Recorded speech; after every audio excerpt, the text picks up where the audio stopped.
Okay, and I will do something different, okay, this semester, and something different than what I expect Frank is going to do, and Frank is going to give you the notes. So I'm guessing that Frank is going to follow the book, okay, and I want to jump ahead a little bit. I want to go to section 15.9 or 15.10. Actually, I'm not sure. Let me check that. Yeah, 15.9, which is not going to be part of this course, right, of this semester, due to the circumstances that we're all aware of. So that's the third topic that, in a way, we decided that it's not going to be covered this semester. Besides the Lagrange polynomials and differentials in multivariable functions. And yet I just want to give you a feeling, okay? So I'm going to do an example about change of variables in multiple integrals, okay? And then from there, that is going to be the motivation that is going to lead me to defining triple integrals in cylindrical coordinates. At the end of the day, changing from Cartesian to cylindrical coordinates is nothing else but changing the variables, right? In triple integrals, okay? So let's talk about let's start this motivation, okay? Let's talk about double integrals. We integrated double integrals over some region. So let's say that this is UV coordinate plane, okay? And I'm integrating over some region G here, okay?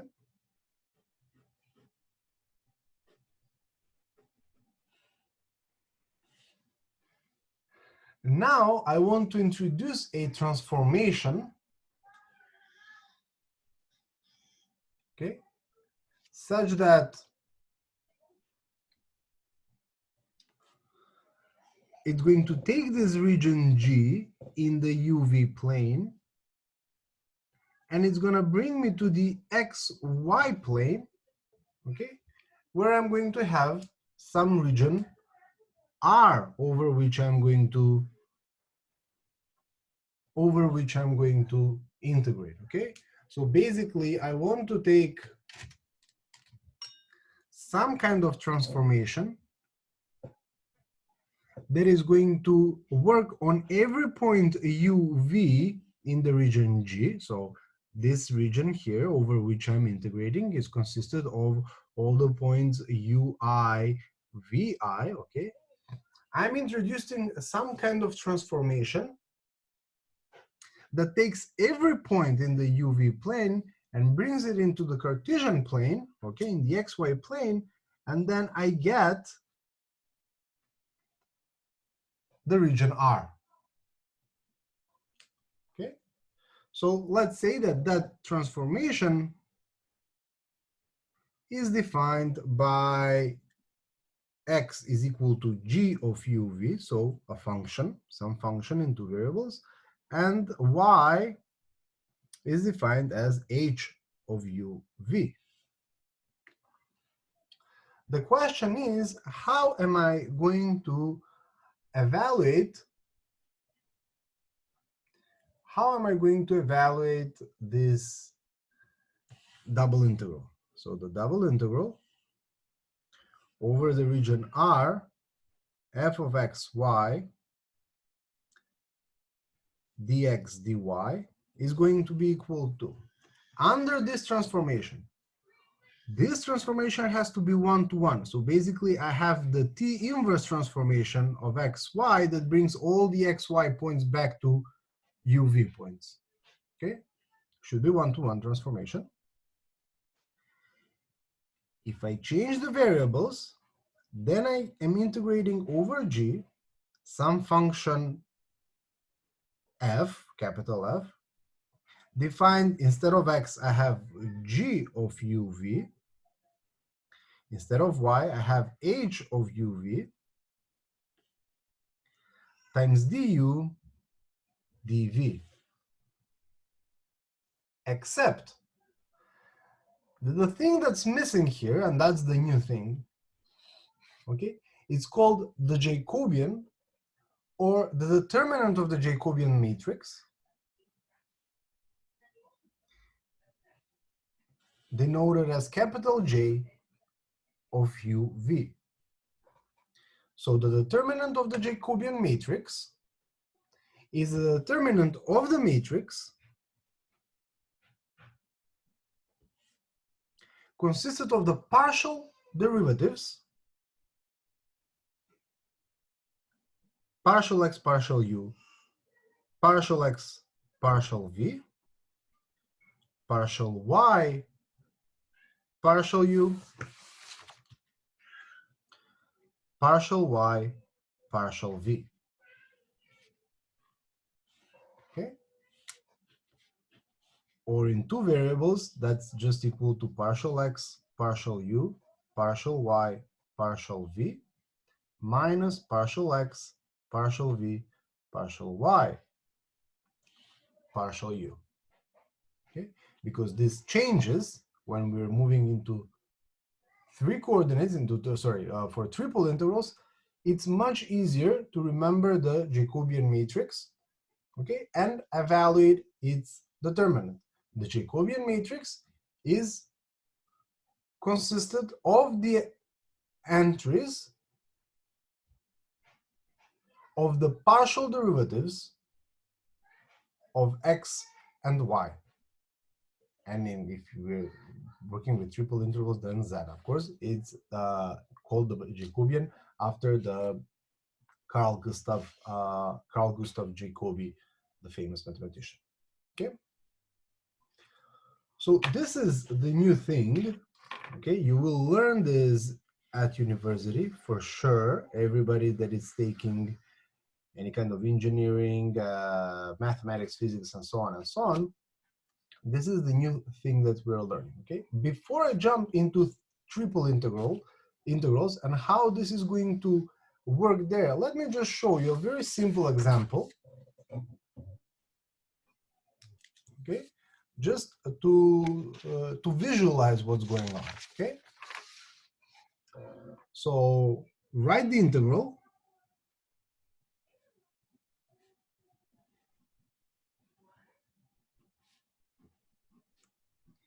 F of xy dx dy over the region R in polar coordinates.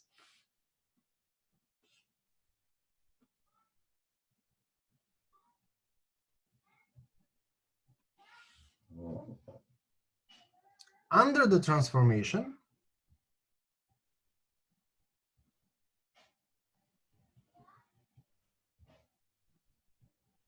and we are very well aware of this transformation, is x is equal to r cosine theta and y is equal to r sine theta. So let's say that in r theta,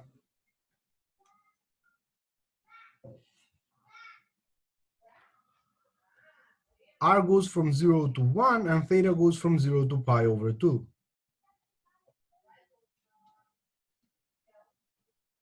So the question is how this region is going to change under the given transformation defined by x is equal to r cosine theta and y is equal to r sine theta. Okay? How this region is going to look in the Cartesian coordinate system.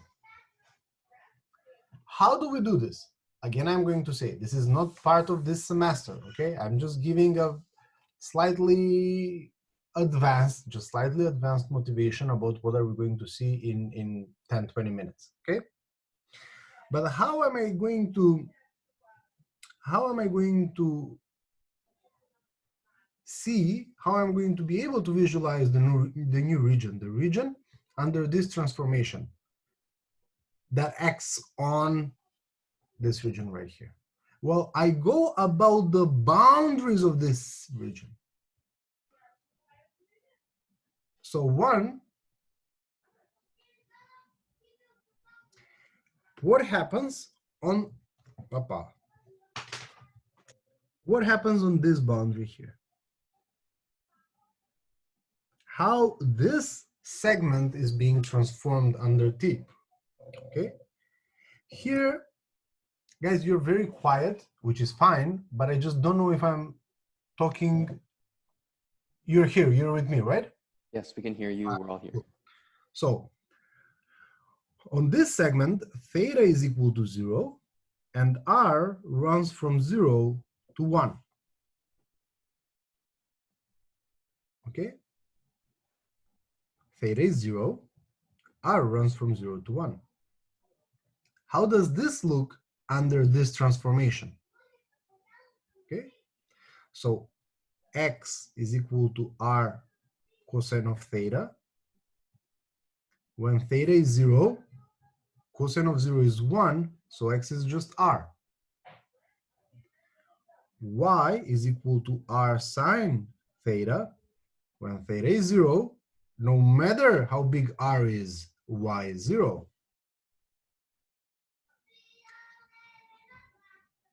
And because our R runs from 0 to 1, this implies that X goes from 0 to 1, Y is 0. Okay, so I get this segment, right? So this segment here gets transformed into this segment. Okay, now 2. What happens on this segment right here? Okay, here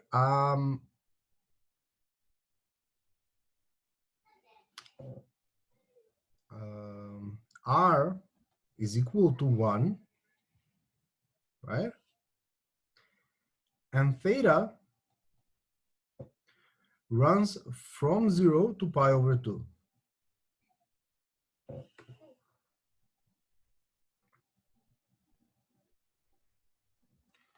So what actually are we describing into the xy plane?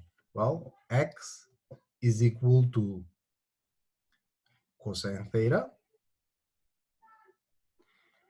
and y is equal to, because r is 1, sine theta. X is equal to cosine theta, and y is equal to sine theta describe what? They describe a circle, a unit circle, because the radius is 1. But because theta goes from 0 to pi over 2,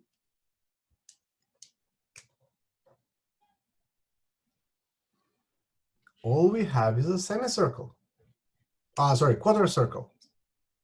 So this segment, under this transformation, becomes this semicircle. Again, quarter circle. 3. What happens on this segment right here, right? When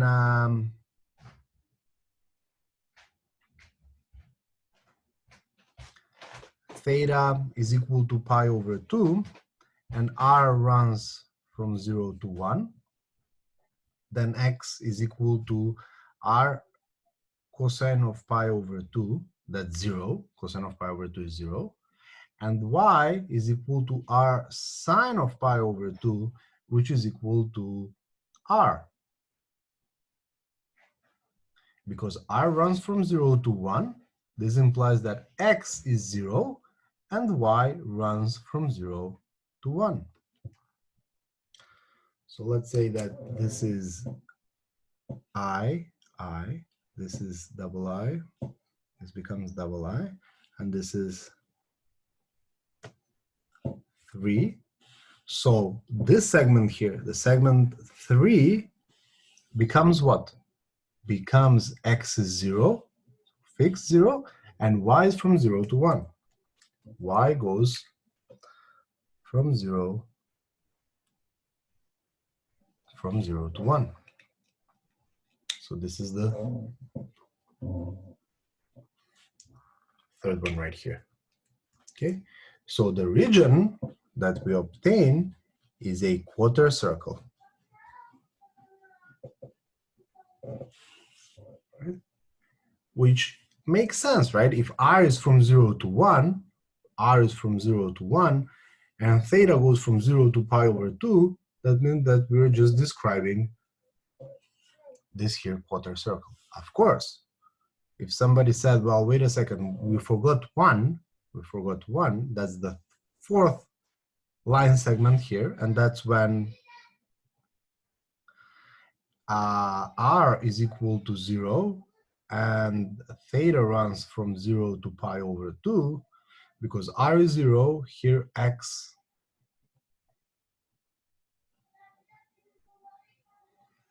both of them are 0. So that line just becomes the origin right here. Okay. Again, if I told you sketch the region where r is between 0 and 1 and theta is between 0 and pi over 2, that would have been much easier. For it would have not been a problem for you to sketch this region. But this, as I said, is an introductory problem. It's just a motivation. But we are not done yet. Why? Because I have to express this integral here in polar coordinates. So what am I missing here? Okay, so I have f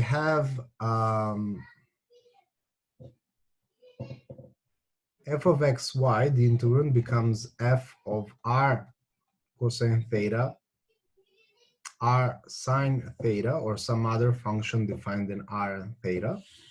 Okay, so the double integral over the region r, f of xy dx dy becomes, I don't know, this region here, d, f of r theta, don't forget the Jacobian of r theta dr d theta. Okay, so the only thing that we have to figure out is how much is this Jacobian, the determinant of the Jacobian matrix. So that's partial x partial r, partial x partial theta, partial y partial r, partial y partial theta. Partial x partial r is cosine theta. Partial x partial theta is negative r sine theta over partial y partial r is just sine theta. Partial y partial theta is r cosine theta. The determinant of this matrix is r cosine square theta, this times this, minus negative r sine square theta. But that's equal to r cosine square theta plus r sine square theta. And that's that r that I told you when we are switching to polar coordinates, you have to multiply that r times dr d theta. Okay, we explained that r by looking at the partitions of the region, right, in polar coordinates. Okay, but there is another explanation how to get there. So finally, our derivative is d f of r theta times r dr d theta. Ivo, I have a question. Yeah. So you know how like when you went from the first region to the second one, Yeah. all the points on the line collapsed like to a certain point? Yeah. So that means like it's not a one-to-one transformation. But wouldn't that mean that like you're integrating like less? Like the area of the quarter circle is like less than the area of like the square, like r and theta. But the integrand itself changes, Oh, okay. right? It's very simple. Like I mean, not simple. It is the same as in in integrals. Let's say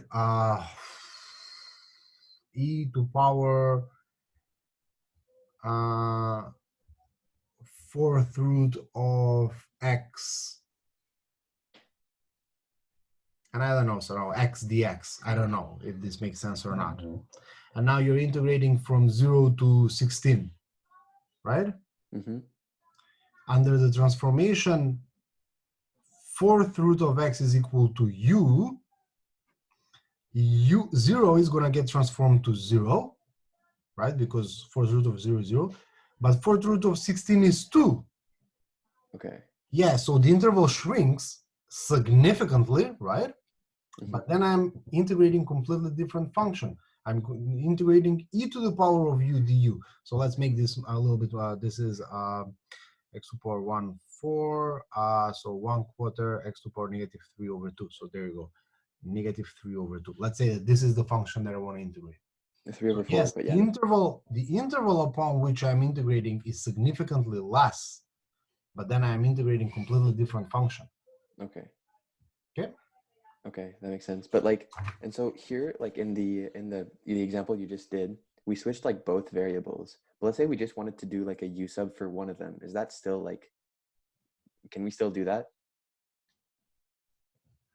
So like instead of like changing like both variables. Yes. But we have done that. It just, for example, a double integral of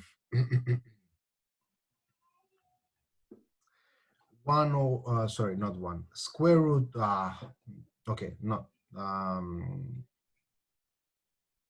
x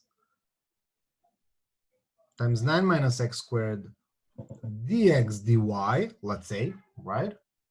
Mm-hmm. Where x runs from 0 to y and y goes from 0 to 1. Now I don't know, I just pulled this out of nowhere. I don't know if this is solvable in terms of Yeah. elementary functions. But in order to find this integral, the first integral, in order to evaluate the first integral, you have to do the trigonometric substitution, right? X would be equal to 3 sine theta. So yeah. Well, no, you could just do like u equals x squared, and that would like take care of the x in front of the square root, and that would be fine. Okay, yeah, let's do it like this. A little bit Okay. more difficult. You're right, by the way. You that was absolutely correct. Okay, So great. that is possible. That is possible. But we're now, this is something completely different. We're changing the whole integrand. It's not only the first integration, but a whole integrand. Okay. Okay. Okay, great. Thanks. Okay. So now let's do an example here. Again, you will not see this on the assignment. You will not see this on the test. You will see this at university. Okay. But still, let's just have fun. This is the only time that I'll have fun this semester. I wanted to prove the zeta function. I wanted to prove the Kepler's laws, and then one double integral is the only fun that I'll have this semester. So let's do this. So let us evaluate, as an example, the definite integral from 1 to 2, 1 over y to y, square root of y over x, e to power square root of xy, dx dy. Now, to be honest, I don't know if I can even integrate this with respect to x. Looking at this expression, I would have to go through integration by parts, right? So I'm going to treat y as a constant first, and I'm going to have square root of 1 over x, or that's a constant times x to power negative 1/2 times e to power constant times x to power 1/2. Okay? Or even I can do that with substitution rule, maybe. Yeah, we can do u sub because like it's x to the minus 1/2, right? So, Yeah. Like we can do u equals like root x and then. For sure, yeah, that's one way to do this. And then again, I'm going to plug y everywhere. I'm going to end up with the same. I'm going to end up with the same problem, with the same roots there. So I don't even want to start this. Okay, I want to do something completely different. I want to change the coordinate system, the region in which I'm integrating, to begin with. Okay, so I'm starting with the idea that I'm going to change the variables. I'm going to change the coordinate system from xy to uv. First of all, let us see how the region over which I'm integrating, how does it look?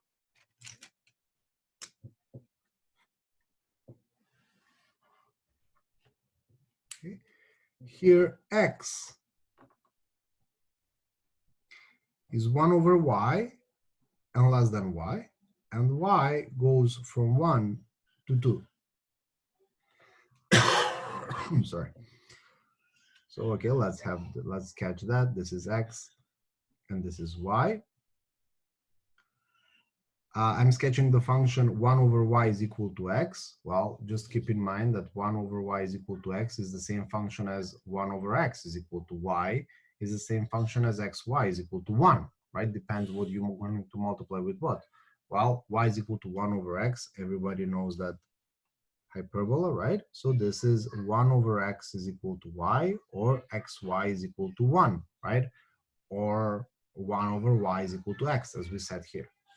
Okay. And the other function is x is less or equal to y. Well, x is equal to y. Everybody knows that one also is the linear function. Okay. So what is going to be the inequality here? Y is greater than 1 over y, and y is less than and x is less than y. That means that x is to the right of 1 over y, so to the right of the hyperbola, but to the left of y. So the only region that's satisfied there is this region right here, right? To the right of the hyperbola and to the left of the linear function. That's what's given by this inequality. Where do these meet? Where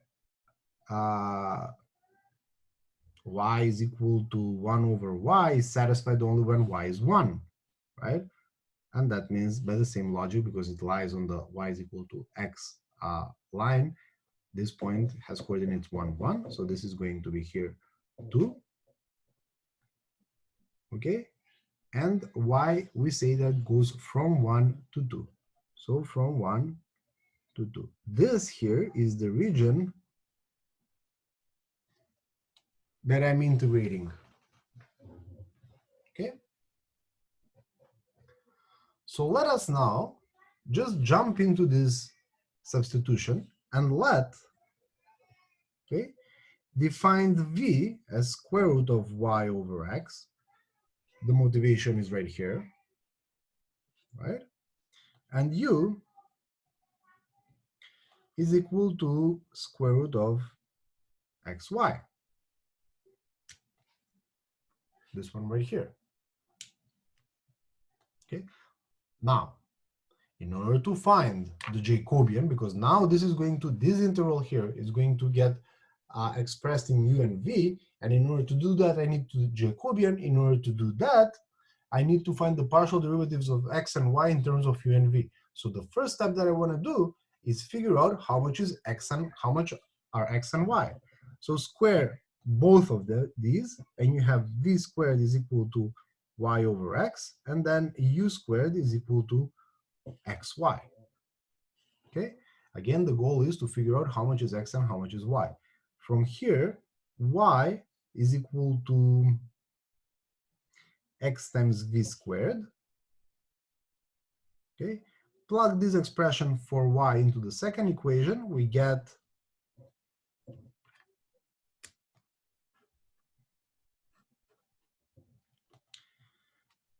u squared is equal to x times v squared, right? Because this is y. Okay. Or from here, we get that u squared over v squared is equal to x squared. X is positive, right? So I can take the square root on both sides and I get x is equal to u over v. Okay, if I have found how much is x, then if I just plug it right back in here for y, I'll find the transformation y is equal to x times, x is u over v times v squared, or finally, y is equal to u over v. Okay. I think y is equal to u times v. Yeah, sorry. Thank you very much. That was very helpful. Otherwise, I would have been u times v. Okay. So, two things that we want to do. First, let's check how much is the region, how this region is going to change into the UV coordinate system. Okay. And then let's find the Jacobian.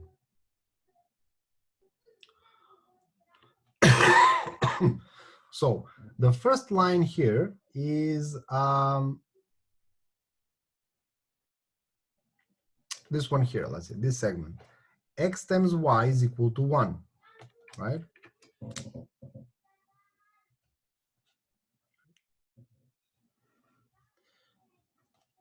Xy is equal to 1 implies how much is x? U over v times uv is equal to 1, which is u squared is equal to 1, which implies that u is equal to 1. Okay, so u is equal to 1.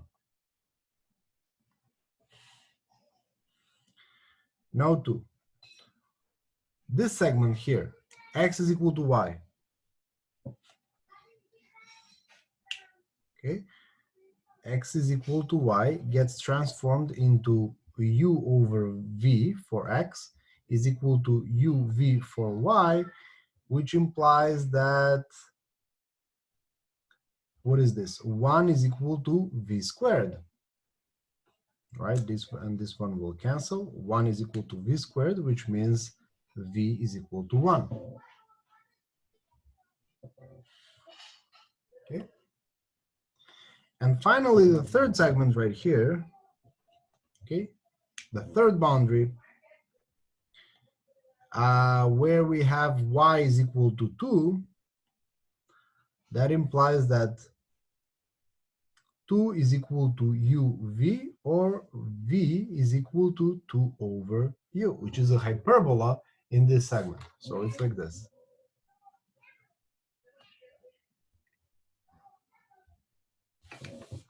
Okay, so the segment that we're talking about, sorry, the region above which we are going to integrate in the UV plane is this region right here. This region will give us the bounds on U and V. Okay, so what is this point here? This point is where this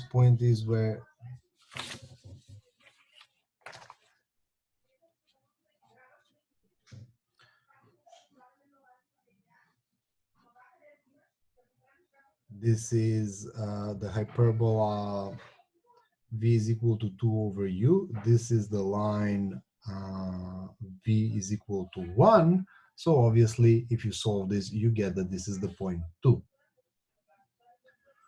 So here I have that u goes between 1 and 2, and v goes between 1, right? V is 1 here, 1, and it's below the hyperbola 2 over u. Okay. So our integral here, this integral right here, 1 to 2, 1 over y to y, square root of y over x, e to power square root of xy, dx dy, gets transformed into u goes from 1 to 2. It's a constant, so I have to write it at the end, du. V goes from 1 over 2 over u, dv. The integrand now, what f of xy becomes? Well, square root of y over x is just v. E to power square root of xy is just e to the power of u. But be careful, don't forget the determinant of the Jacobian, okay? So let's evaluate that. Partial x, partial u, partial x, partial v, partial y, partial u, partial y, partial v. And then I forgot these. How much is x? So here let's just put as a reminder, x is u over v, and y is equal to, what do we get? uv. Okay. So partial x partial u is 1 over v. Partial x partial v is negative u over v squared. Partial y partial u is v. Partial y partial v is u. This is equal to u over v minus negative, when you multiply this here, you get u over v, which is equal to 2u over v.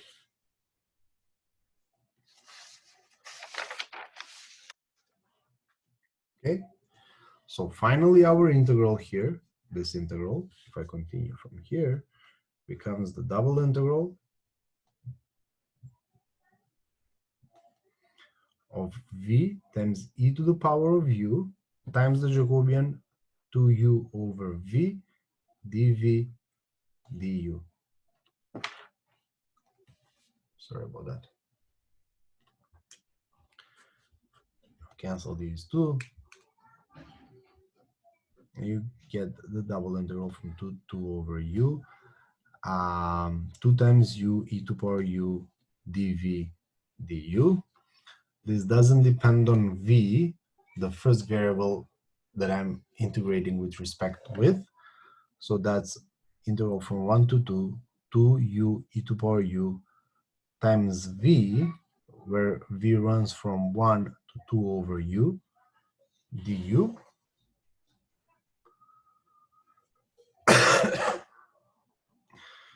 Which is equal to 2, the integral from u e to power u, 2 over u minus 1 du from 1 to 2, and this is 2 integral u e to the power of u. If you FOIL this, if you distribute u in here, you're going to get 2 minus u du from 1 to 2. And then you can see that this is going to be a very, very simple integral to evaluate. The first one was also very easy, right? It was just the integral of 1. The second one, you're going to use integration by parts, and the answer is 2e minus 2, right? So here you have to do integration.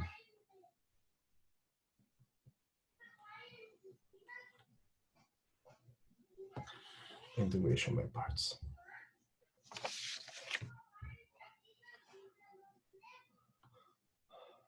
Okay, interesting. You liked it? That's actually really cool. That's the best thing that I've heard today. So thank you very much. This is 6.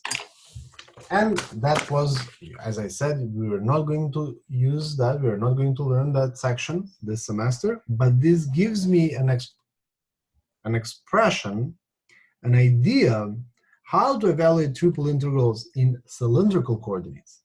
Let's just recall the cylindrical.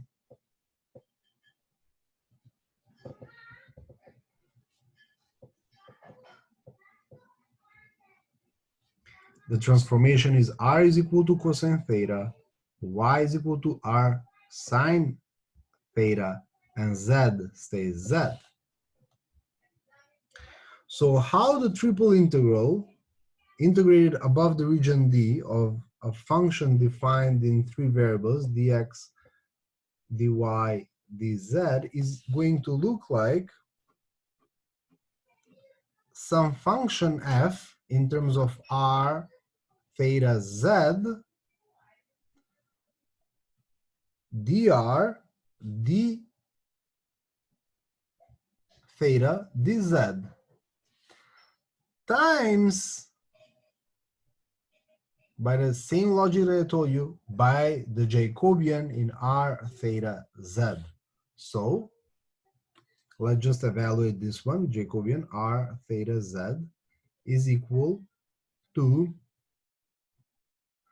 the Jacobian matrix, the determinant of the Jacobian matrix, which is consisted of the entries partial x partial r, partial x partial theta, partial x partial z, partial y partial r partial theta, partial r partial y partial theta, partial y partial z, and partial z partial r, partial z partial theta, partial z partial z. Partial x partial r is cosine theta. Partial x partial theta is negative r sine theta. X is not defined in terms of z, so the partial derivative is 0. Similarly for y, this is sine theta, r cosine theta, and 0. And z is just defined in terms of z, so partial z partial r is 0, partial z partial theta is 0, partial z partial z is 1. So evaluating this determinant by cofactor expansion about the last row, what do I get? I get 0 times this the determinant of this submatrix, that's 0, minus 0 times the determinant of this submatrix, that's 0, plus 1 times the determinant of this submatrix. And this submatrix is r cosine square theta minus negative r sine square theta, which is r cosine square theta plus sine square theta, which is simply r. And from here, what I want you to know is that when you use cylindrical coordinates to evaluate a triple integral, flip the function defined in Cartesian coordinates into polar coordinates, figure out the new bounds, and don't forget to multiply by this r. It's the same r that appears in polar coordinates.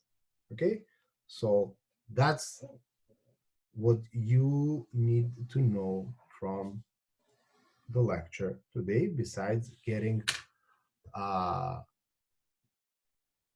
friendly with these integrals and how to observe them. Okay, so now we're going to start doing examples. So all of this was just to talk about how this r pops in here. Okay. Ivo. Yeah.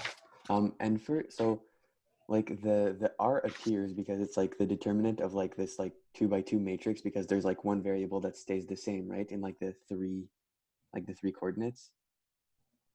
Right. Can so like repeat since that again? Sorry. Because z stays the same, there's like there's 2 zeros, and then we can just take like this mini determinant. Yeah. Right. So if we go from cylindrical to spherical, since theta stays the same, is it still going to be like the same, like just a small Jacobian, and then like we multiply this by another small Jacobian? Yeah, but it's not going to be that simple. You can do it by yourself later on because the x is defined in 3 variables in spherical, y is defined in 3 variables in spherical. So here, none of these are going to be zeros, right? Mm-hmm. And z is defined in 2 variables, so 2 of these are not going to be 0. You'll get only 1 0. Yeah, but what if you go from cylindrical to spherical? Then you have your theta stays the same, right?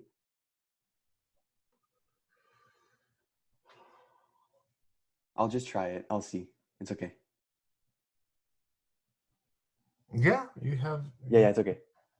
Thank you. It's a good question. I just don't know the answer just right now, to be honest. Okay, so 7. Let's do the first example today. the first example relevant to this semester is evaluate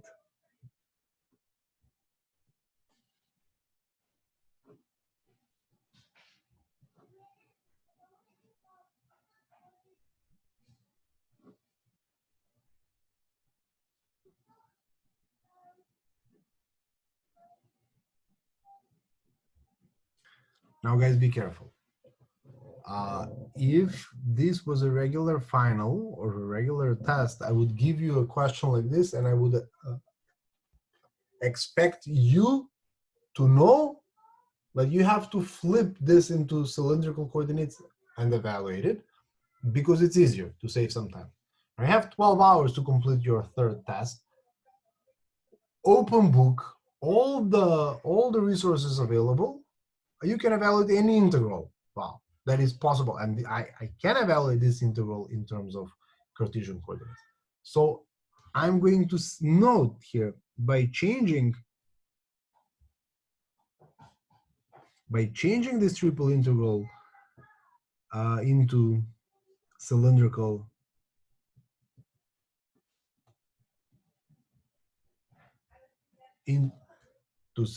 coordinates.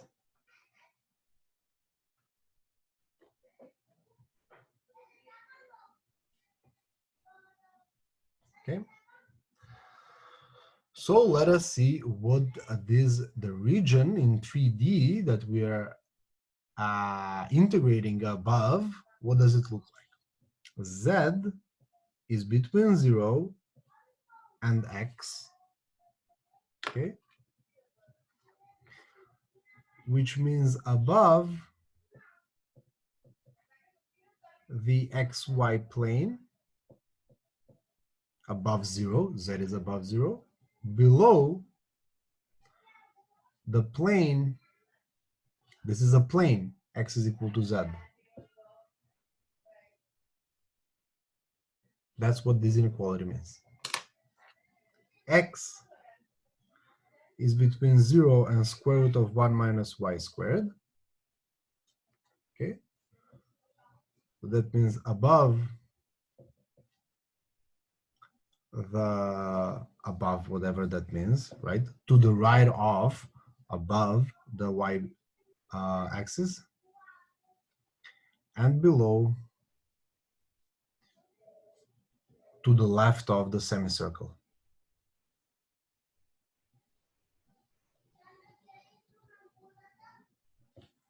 And finally, y is bounded by these two constants, -1 and 1, and this is obvious what is happening here, right? Okay, so let's see how this is going to look in 3D. Okay, I'll do my best here. Don't expect miracle, don't expect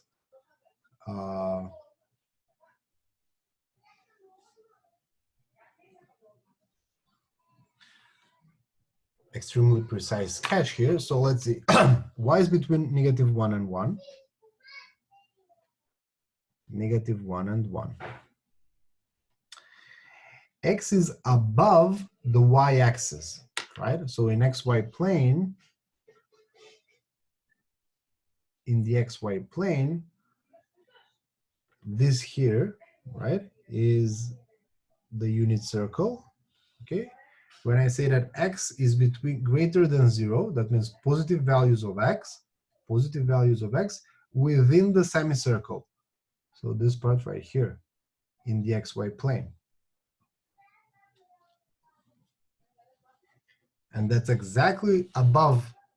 We're going to integrate above this semicircle. That is actually the hint to use the cylindrical coordinates if it was not stated, right? So this region in 3D, right, is the positive x-axis.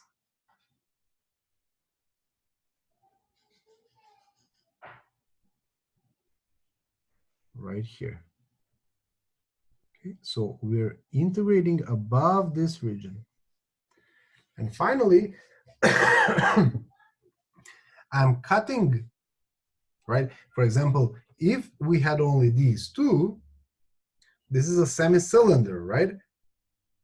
And because it goes above 0, this semi-cylinder goes right here. So it's going to be like this, right? Goes up. And then I cut that semi-cylinder by the plane x is equal to z. Okay, so x is equal to z. I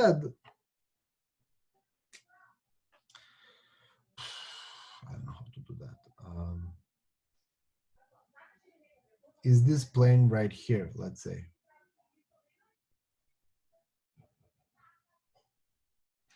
And when this plane that goes under 45 degrees here, pi over 4, with the z plane, it's going to give me something like that.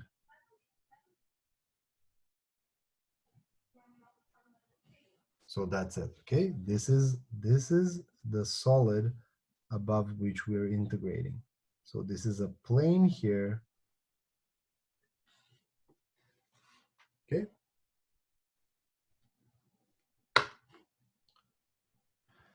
How are we going to flip this into cylindrical coordinates? Well, by changing to cylindrical coordinates, I have x is equal to r cosine theta, y is equal to r sine theta, z stays the same. From the inequality z between 0 and x in cylindrical coordinates means that z is between 0 and how much is x? R cosine theta. Okay. So I'm done with the z value. The rest of it is in the xy plane. And in the xy plane, I just look at this picture. Well, in this picture, right, what are the bounds on r and theta? R is between 0 and 1. R goes from 0 to 1. And theta goes from negative pi over 2 to pi over 2. These are the bounds of the triple integral expressed in cylindrical coordinates. Okay? The only thing is that I want to change is the integrand. So the integrand f of x, y, z is equal to x squared plus y squared. X squared plus y squared is nothing else but r squared in cylindrical coordinates, right? You should know that by heart now. So finally, our integral becomes, first I'm going to integrate with respect to z. So z goes from 0 to r cosine theta dz. Then I'm going to integrate with respect to r from 0 to r, oh, sorry, 1, my bad, sorry, dr.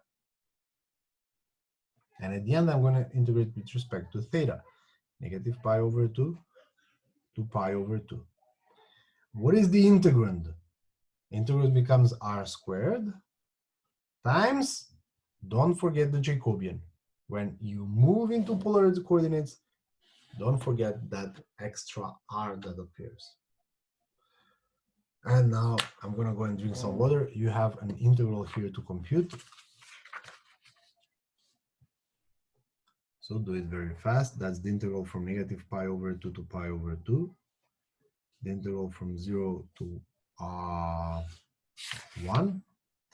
And the integral from 0 to r cosine theta. R squared times r dz dr d theta.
Okay, so negative pi over 2 to pi over 2, integral from 0 to 1.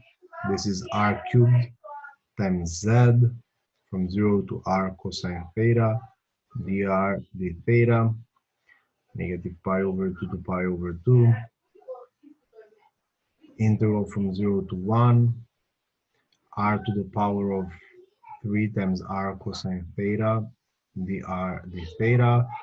Looking at the bounds, obviously, these two integrals are independent of each other. So that's the integral of cosine theta d theta times the integral of r to the power of 4 dr from 0 to 1, from negative pi over 2 to pi over 2. That's equal to sine theta negative pi over 2 to pi over 2 times 1 over 5 r to power 5, 0 to 1. Sine of pi over 2 is 1, minus sine of pi over 2 is negative 1, times 1 over 5. 1 to power 5 is 1, minus 0 is 1, and the answer is 2 over 5.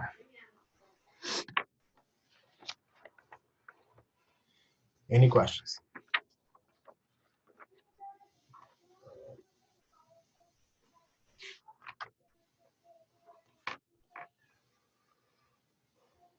No questions?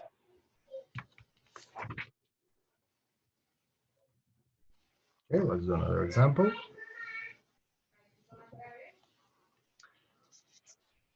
Express the triple integral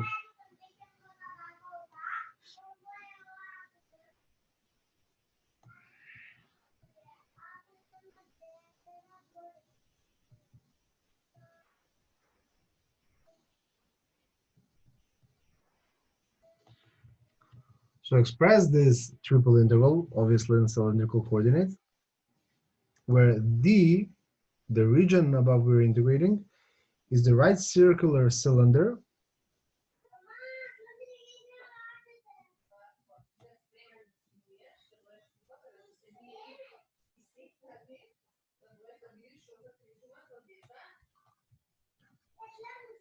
whose base is R is equal to 2 sine theta in the xy plane,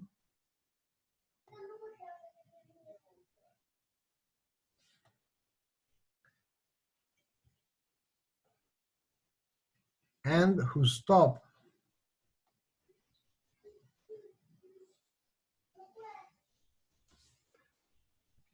is the plane Z is equal to 4 minus y. Okay. So basically we have to find the bounds. The function is not explicitly defined, so we don't have to worry about that. Here I'm missing this r because we're in polar coordinates, basically, sorry, in cylindrical coordinates. So basically the question is, how am I going to, what are the bounds of this function, of this interval, sorry. Okay, so do you guys, any of you remembers what this looks like?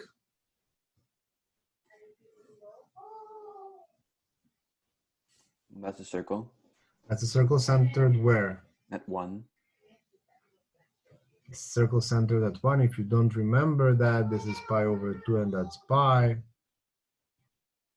This is 2.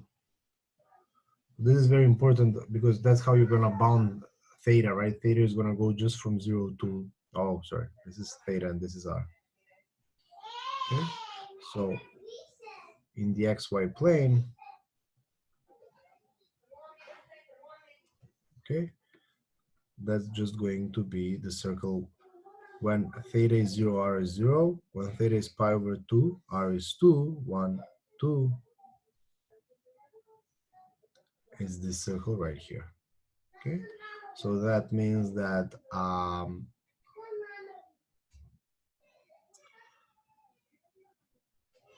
theta is bounded by 0 and pi only. Be careful, doesn't mean it's a circle, so it's going to go from 0 to 2 pi always. That's the trick here, right? And r is bounded by 0 and the function here, which is 2 times sine theta. How this region D is going to look in 3 dimensions. Okay, so this is x and this is y. So the circle is along the y-axis, and this is a cylinder, right? If this was just defined, right, in 3D, this would be a cylinder, right? Goes all the way up. But then it's cut by the plane 4 minus y, cut by this plane, and you get this. Okay, so our region above which we're integrating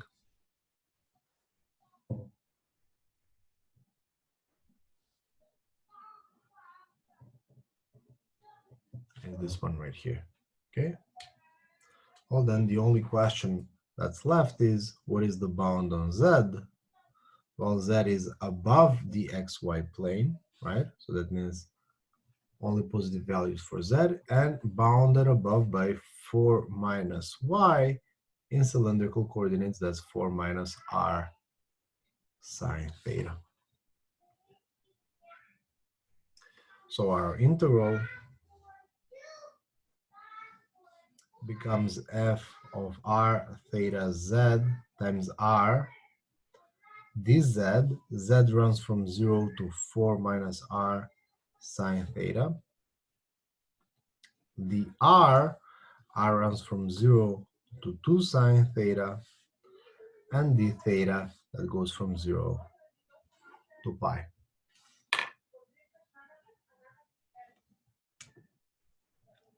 Any questions?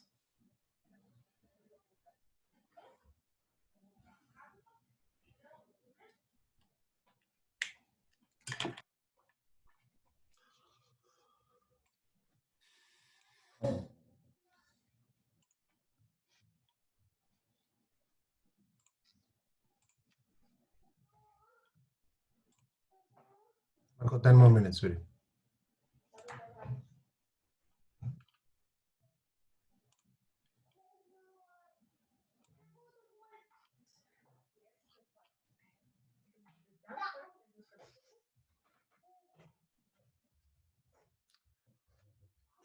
Okay.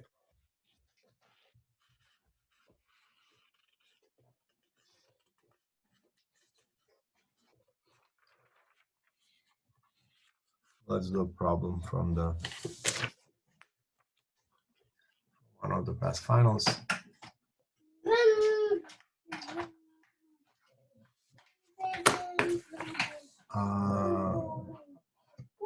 Final 2017.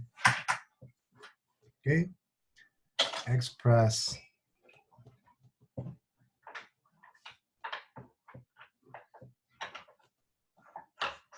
the triple integral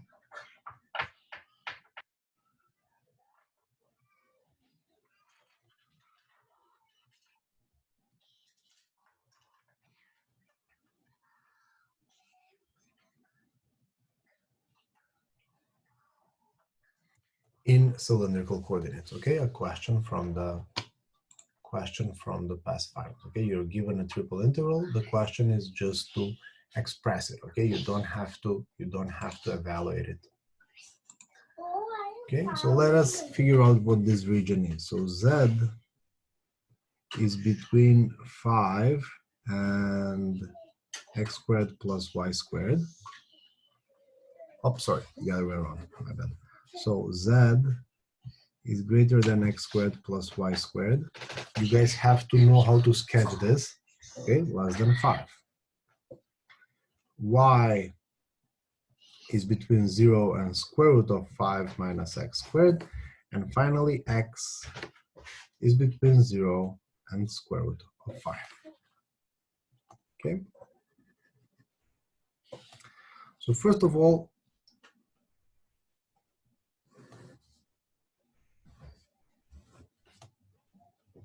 the function defined in terms of x and y. Z, right? This is what? A paraboloid, right?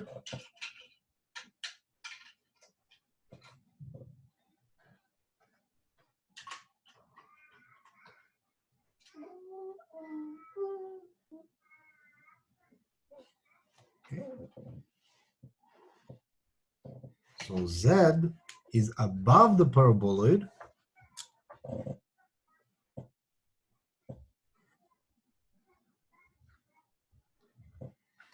and below the plane Z is equal to 5.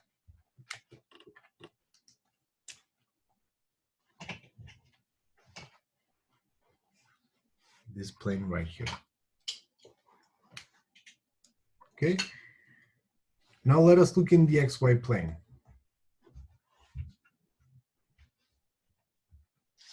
Okay. In the XY plane, x goes from 0 to square root of 5. Okay. And y goes from 0 to square root of 5 minus x squared.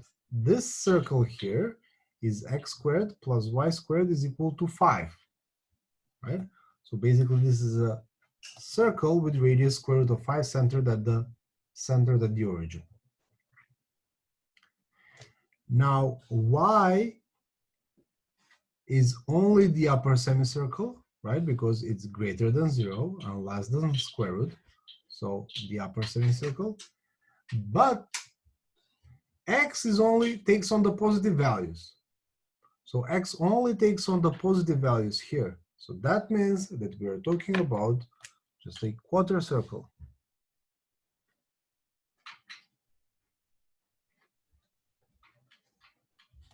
So in order to be as precise as possible, the region that we are evaluating is this one right here. Only this.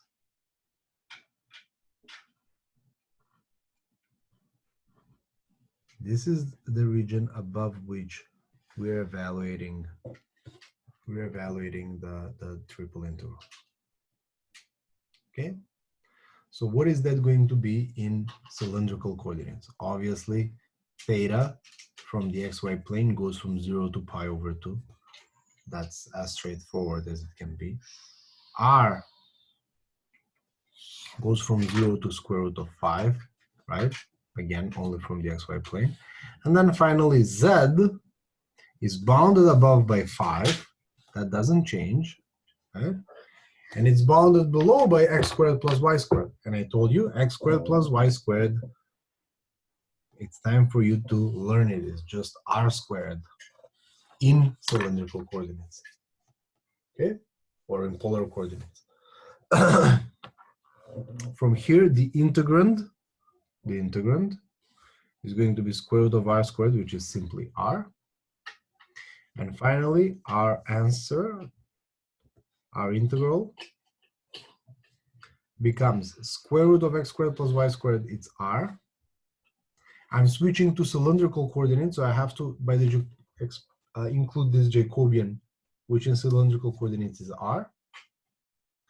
First, I integrate with respect to z, because z is bounded by r squared and 5. Then I integrate with respect to r, that is bounded between 0 and square root of 5. And finally, I integrate with respect to theta, goes from 0 to pi over 2. And now this is very simple, 0 to pi over 2, 0 to square root of 5, this is r squared, times z, r squared to 5, dr d theta.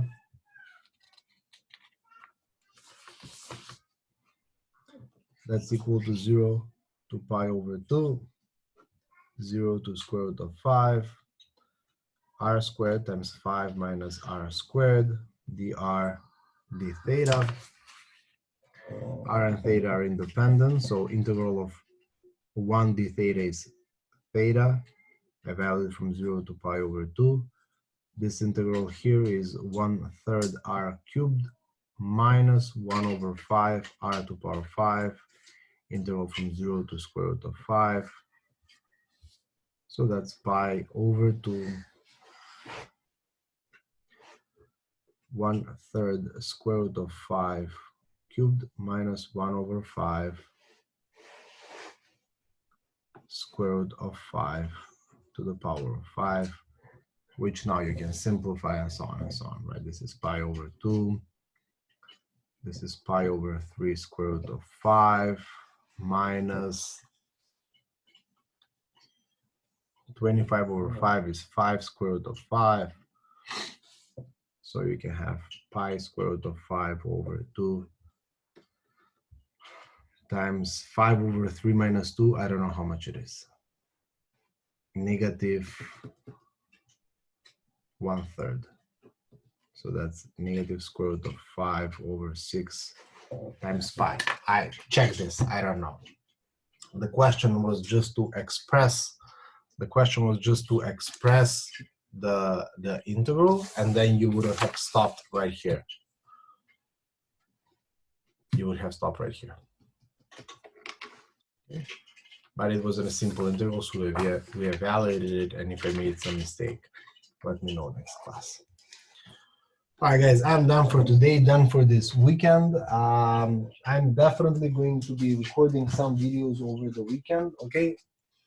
Today, I started flirting with the idea that maybe it is enough web work and you should just concentrate on the third task. So that idea has to, oh, you're here, say bye. So I have to think about that idea a little bit more, but it starts making sense. So it might happen that